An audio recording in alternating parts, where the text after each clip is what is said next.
I'm here with Alexander Mercouris, editor-in-chief of the Duran. Alexander, Nigel Farage's Brexit Party is how old at this point? Just a few weeks old, Just a few Alex. I weeks. mean, I can't remember the exact date, but I mean, we're talking about a creation of just a few weeks. I mean, it's so new that it's not even fully formed yet. It's the news that I'm reading from a European Parliament poll for the elections that are coming up.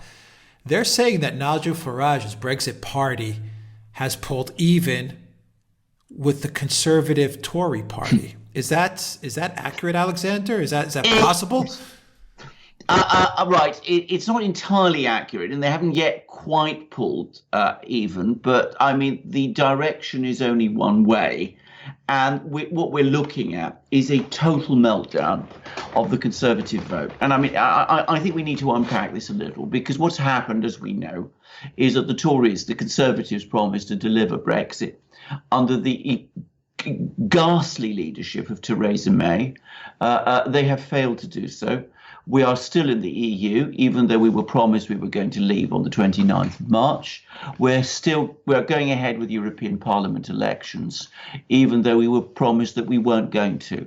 And though there is supposed to be an end date on the 31st of October, when we are allegedly leaving, as we've discussed in our previous videos, I don't think anybody seriously believes that we are going to leave the EU on the 31st of October. Certainly I don't.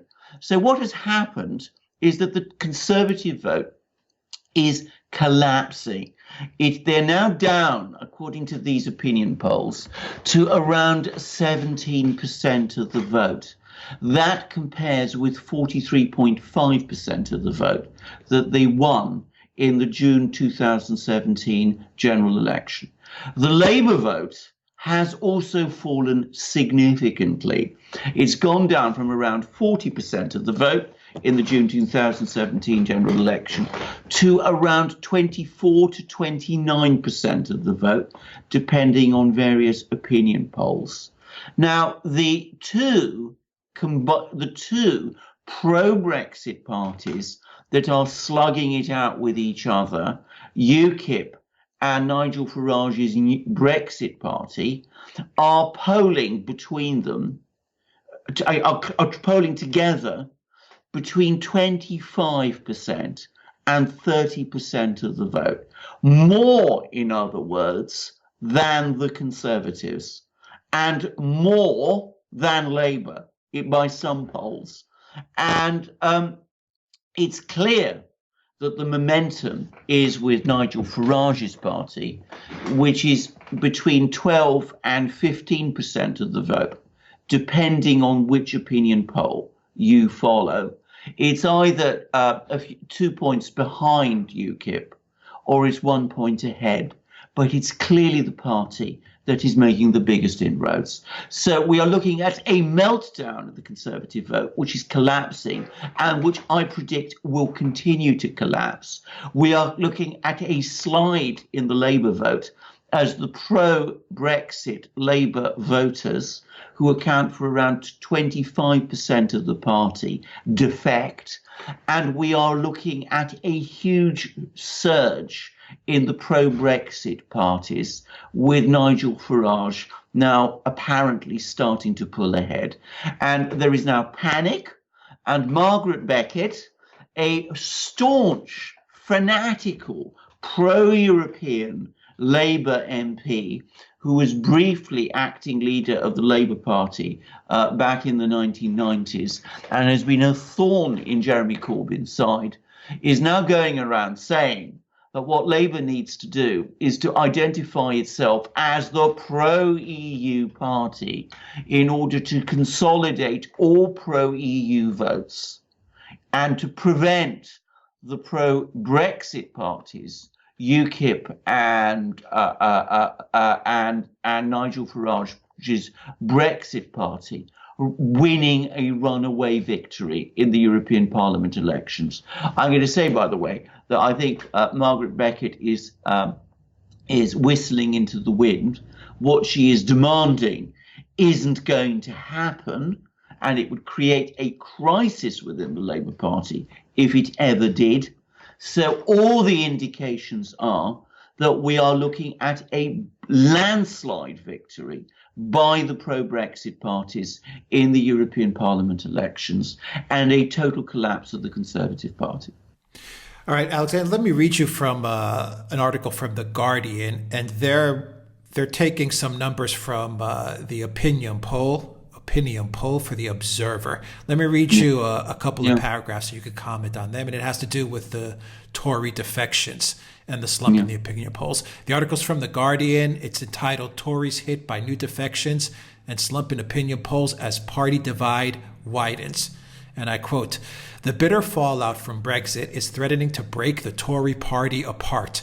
As a Europhile, former cabinet minister Stephen Durrell on Sunday announces he is defecting to the independent MPs group Change UK. And a new opinion poll shows Conservative support plummeting to a 5-year low as anti-EU parties surge. The latest defections come as a new opinion poll for The Observer shows a dramatic fall in Tory support in the past 2 weeks and a surge for anti-EU parties. The Conservatives have fallen by 6 percentage points to 29% compared to a fortnight ago. It is their worst position since December 2014. Labour is up 1 point on 36%, while UKIP is up 2 points on 11%. What do you make of the articles? Yes, that opinion poll that Labour that the Observer is quoting is now out of date. As I said, more recent opinion polls show the Conservative collapse much worse and accelerating. So it's accelerating, yeah. It's accelerating. Labour may be clinging on to some extent, but I mean it's also coming under increasing pressure, and I think this demonstrates the point that we have been making on so many of our programs, which is that outside London, the people of England, who are the heartland population of the United Kingdom, who account for by far the greater majority of the votes in any election, voted heavily for Brexit. And they are very angry that Brexit isn't happening, and they are now mobilizing electorally, and they are going to vote for pro-Brexit, anti-EU parties in the European elections. Now, we must also remember that simultaneously with these elections, we are seeing local elections for local authorities and local councils happening all the way up and down England, with most of the local councils and local elections happening in Conservative-held areas. And the reports there are also of a total collapse in the Conservative vote. And this is very important because in general elections, which decide who is going to form the government in London, it is the presence of local councillors exercising local power in local regions that are absolute key fighters in bringing out the vote in national elections in Britain and enabling political parties to win general elections in Westminster. If the Conservatives lose most of their councillors or many of their councillors, as is now being widely predicted, their prospects of winning a next general election and remaining a viable government party are in severe jeopardy. So, yes, one or two pro-EU Conservatives are jumping ship and joining this new Change UK party, which, by the way, isn't doing very well.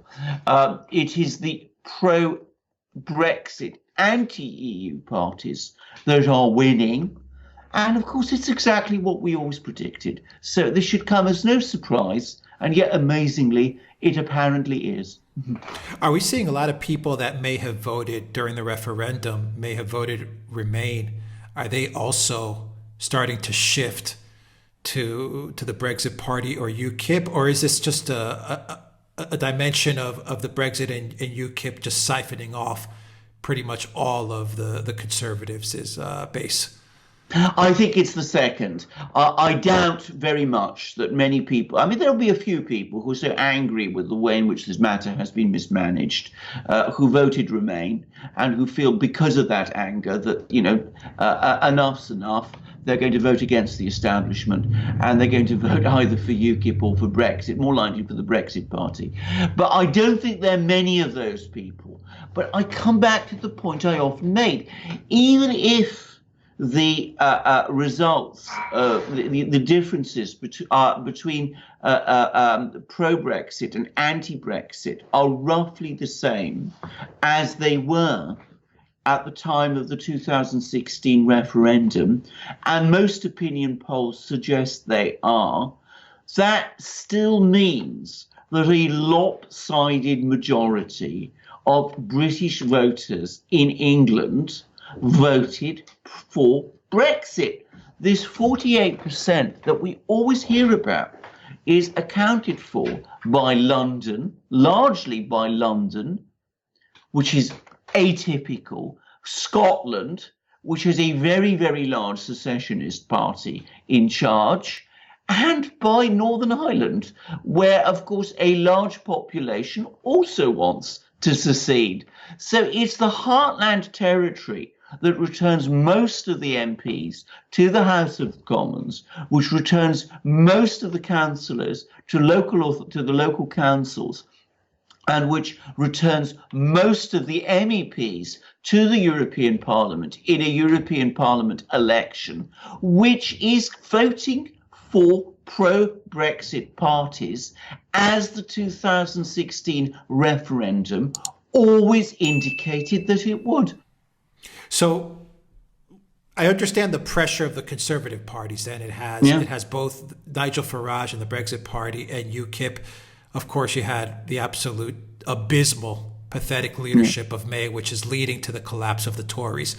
Where is the spiral, the downward spiral from Labour coming from? We also understand that Jeremy Corbyn completely miscalculated, and he proved to be a very weak leader in his own right. Yes. But it's not his government. He's not in charge of the government. Theresa May is in charge. But you see Labour is also, on a downward trend. But where is the competition from the left coming from? Right. Well, it's not competition from the left. I think this is an important point to understand. I mean, the point to understand about Labour is that it started out as a working class party. A large proportion of the British working class, especially in England, is anti-EU. Now, Jeremy Corbyn understands this, and he has always wanted to position Labour as a party that supported Brexit, not perhaps in the full-blooded way that some people would like it to have done, but which always said that was going to see Brexit done.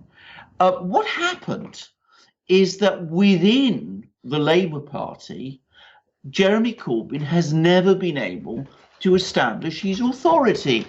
And his political opponents within the Labour Party, of whom there are many, what they all seem to have in common, or almost all of them, is that they are fanatical pro-Europeans. And as we saw a few weeks ago, and I said it was a mistake at the time, they put pressure on him, they blackmailed him into supporting a second referendum, a huge mistake.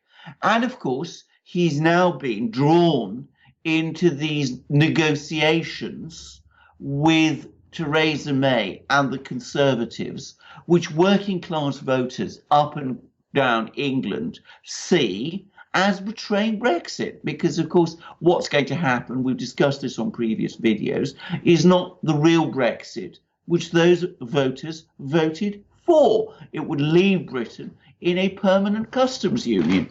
So those voters, who account for around 25% of the Labour vote. Labour has evolved. It's got many middle-class supporters. Most of them vote Remain. But as I said, there is a core vote of around 25% who are working class predominantly, and who voted Leave and who support Brexit.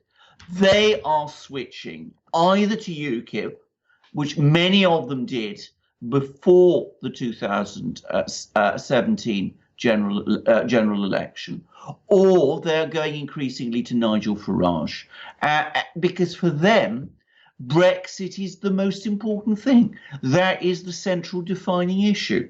What they see is that Labour, instead of being a opposition party, is behaving like an elite pro-establishment party, which, let's be frank about it, it largely is. And finally, Alexander, your opinion. Does it surprise you that Farage has managed to take a party that essentially was non-existent a couple of weeks ago, a couple of months ago, and has garnered that amount of success in such a short period of time? I mean, I think it's unheard of to build a political party to poll so high in such a short amount of time, regardless of what the hot button issue is. I mean, I've never seen it before. No, I've never seen it before, but I'm not surprised, to answer your question. First of all, and I've made this very clear in our previous videos, though I don't agree with him on many things, I have huge respect for Nigel Farage's immense political skills. I think these are consistently underestimated. He has an understanding of the British people, or at least the English people, English voters, which no other political leader in Britain has at the moment. He articulates what they think, and they are able to identify him in a way that no one else does. The tragedy for me with Nigel Farage is that he left UKIP when he did in 2016. If he had been leading UKIP now, we would be seeing UKIP at 35% of the vote, not whatever it is at the moment. But that when he re-entered the political field, articulating very clearly the message that there has been a betrayal of Brexit, and that he is the only person who can be trusted with Brexit, because Brexit is his life's work, and articulated so forcefully and so clearly, I am not at all surprised that masses of people are turning to him. I think that the political elite in London did not understand it, and frankly, more fool they. So what's the difference between UKIP and the Brexit Party? Is it just the man? Is Farage the only difference? So like when someone in England is about to vote and they see, Brexit and UKIP, what is it that makes them vote one way or another? Is it just the fact that you have Farage leading the one party, and that's why they may be drawn to the Brexit Party? Or does UKIP offer something else? Is the message pretty much the same? Well, of course, Nigel Farage says that the Brexit Party is UKIP without the extreme right. That's how he packages it. But I have no doubt at all that for British voters, the thing that makes the difference between the Brexit Party and UKIP is Nigel Farage. Nigel Farage is an immeasurably more charismatic figure than anybody within UKIP at the moment. I mean, the only person I suspect who has any name recognition within UKIP that is of any that is broad at all is Tommy Robinson, whom we talked about on previous occasions. And can I say something, by the way, about this, because it was brought up on previous videos? Yes, Tommy Robinson. That he was an advisor, yeah. Yeah, he's an advisor. I mean, he's technically an advisor because of his previous membership of the English Defence League, which prevents him at the moment from formally joining UKIP. But he is so clearly and closely aligned with UKIP and is so integrated into his leadership that to all intents and purposes, he is part of UKIP. But he is an immensely powerful force. I mean, he is on the level of a Farage as far as the name recognition. I'm not talking about the political yes ability, because Farage may be a more polished politician. Yes. Well, this is the fundamental difference. I mean, Tommy Robinson has a considerable pull, Right. in that he's able to pull a lot of voters. He draws a crowd. He draws a crowd, but he also puts a lot of voters off. I mean, that's his problem, because, as I said, a lot of people around Britain and in England see him as too right wing and too much of an Islamophobe for them. And of course, he's got also a colourful history. Whereas Nigel Farage pulls voters, but doesn't put them off to anything like the same way. And as you correctly said, he is a more experienced and a more polished politician than Tommy Robinson is. Tommy Robinson will have to work very, very hard before he can manage to get the same kind of traction that Nigel Farage has. I mean, it may happen one day, but we're nowhere near that point yet. Yeah, but Tommy Robinson is a very, I mean, from the way I've watched him from afar, he's clever, and I think he has a good feel as well for what yes, I won't say yes, a majority of what England wants, but there's definitely a large part of the UK that I think Tommy has he's got the pulse of that. Yes, he does have his pulse, but as I said, ultimately at the moment, given a choice between him and Farage, even people who know him very well will probably vote for Farage, if only because they see him ultimately as the more currently convincing candidate. So even people who might be attracted to Tommy Robinson will say, well, Farage is the person who's the only person who has any realistic chance of delivering Brexit, because it's his life work. It's because of what Farage did that we had a 2016 referendum at all. So he's back. He's so articulate. He's so convincing. He's so polished. He's so sincere. We will vote for him. And I think that's already clearly where this is going. Who drives UKIP then? Who's the legislative force of you? Who would be that person that would be in the EU Parliament, dealing with legislation, dealing with the day-to-day grind as UKIP grows? Yes, I mean, this is the great problem. I mean, UKIP has never succeeded in finding a convincing leader who could take the place of Nigel Farage. That's why it's been up to this huge revival that it's experiencing at the moment. That's why it's been in the doldrums for the last 2 years, with all the disastrous effect that has had upon the whole direction of the Brexit negotiations. If there'd been a strong UKIP and a convincing UKIP putting pressure on the Conservatives and Labour in local council elections and in parliamentary by-elections, then the outcome of the debates in the House of Commons would have been extremely different. But that didn't happen. And it was partly because the UKIP leadership has been very disorganised and very weak. Frankly, if you're looking at the UKIP lineup at the moment, none of them seem to be very convincing people. As you correctly say, Tommy Robinson is the only person who has, in my opinion, proper name recognition. He puts off a lot of people, and he's not formally even a member of UKIP. That may change. Both of those things may change, but that is where we are now. And I'm sure we have, and actually I know we have a lot of viewers who are UKIP, and I'm interested to see what their take in the comments down below as to the discussion is. I'm going to make a prediction. I think we're going to see an awful lot of UKIP MEPs. I think we're going to see an awful lot of Brexit MEPs. I think that they will both take the lead from Farage when we actually see this bloc emerging in the European Parliament.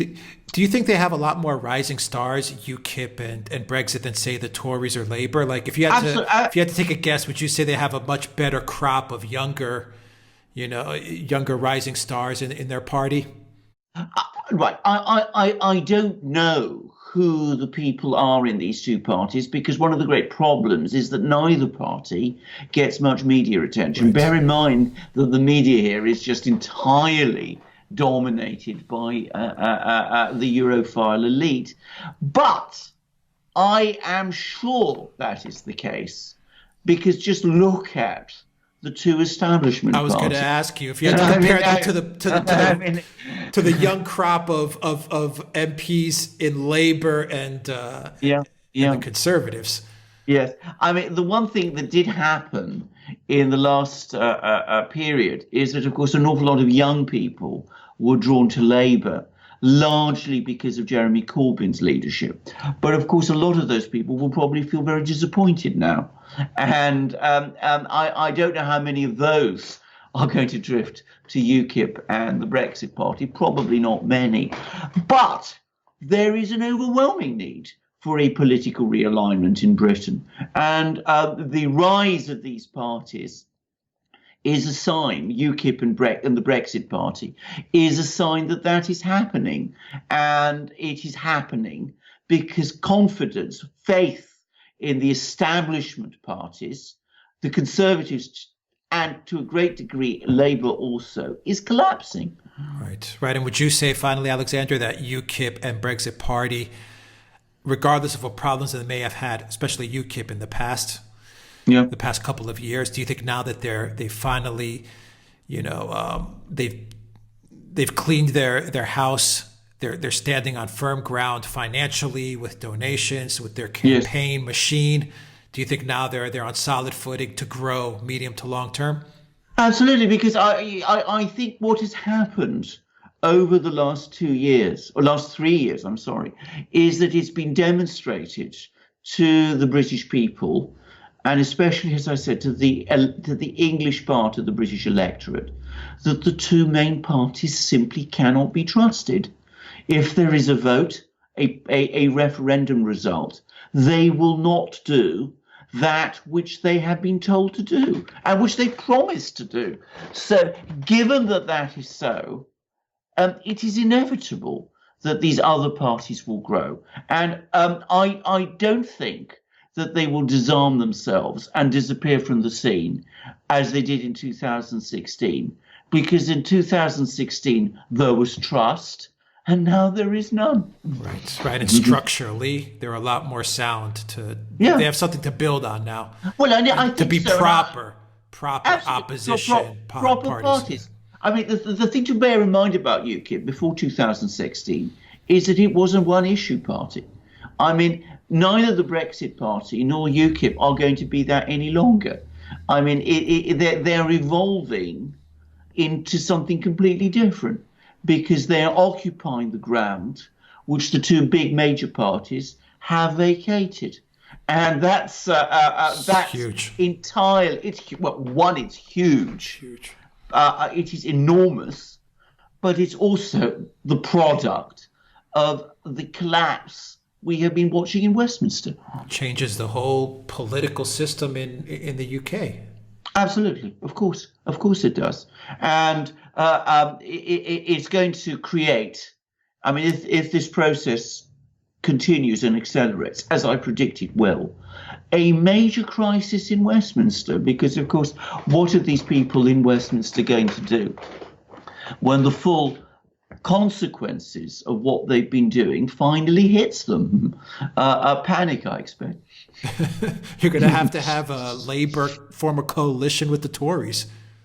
Well, I mean, it's going to be the elites forming at the end of the day. The elites, the elites. They're talking to each other now. What I'm guessing will happen is that there will be an attempt to do what Margaret Beckett was talking about, which is more and more pressure within the Labour Party to convert it into the elite pro-EU party. The party of the elite and of the pro-EU and of the middle classes in London and in the southeast of England. Whether that ploy succeeds is an entirely different matter. I doubt it, actually. And so the Conservatives are in a much weaker position than Labour. They're in a more dangerous position, far more dangerous position, because whereas at least Labour can say, well, most of our voters voted Remain, and most of our membership is pro-EU. With the Conservatives, their problem is that most of their voters voted leave, and most of their membership is anti-EU. So already that makes most of their voters and most of their membership look more likely to be drawn to the Brexit Party and to UKIP. So Labour will probably retain more of its support. But I mean, it's difficult to see why anybody should continue to trust the Conservatives now. A fact that Theresa May and the pro-EU, pro-Remain minority within the Conservative Party, which has been a very powerful minority, and especially within the cabinet, and of course Theresa May herself, have all been blind to, but which we have been talking about from the start, not just in our videos. If people go back and read what we were writing, what we were writing the day after the Brexit referendum, it was all there. It was completely predictable. Not only did May sacrifice the UK, but she also sacrificed her own party, it seems. Well, indeed so. And she was warned. She was warned about it repeatedly, but she disregarded that advice. To be perfectly honest, I'm going to say one last thing about Theresa May, which is that I don't think she likes her party very much. She once referred to it, believe it or not, this was years ago, as the nasty party, a fact which people have forgotten. I don't think she likes the Conservative Party very much. I don't think she cares very much about what happens to it. And I think this is something that Conservatives have never really understood. And of course, it is their fault for colluding in what she has done and allowing her to bring their party to complete disaster. Yeah, I think it's obvious that Theresa May's loyalties lie elsewhere. Exactly. All right. Alexander Mercouris, Editor-in-Chief of the Duran, thank you very much. Guys, if you like this video, click on the subscribe button down below. Click on that notifications bell to get notifications every time we push out a new video. Visit the Duran shop. Pick up a t-shirt, help support the Duran. In the description box down below, you will find links to our PayPal and Patreon pages. Please donate to the Duran. That really helps us out a lot.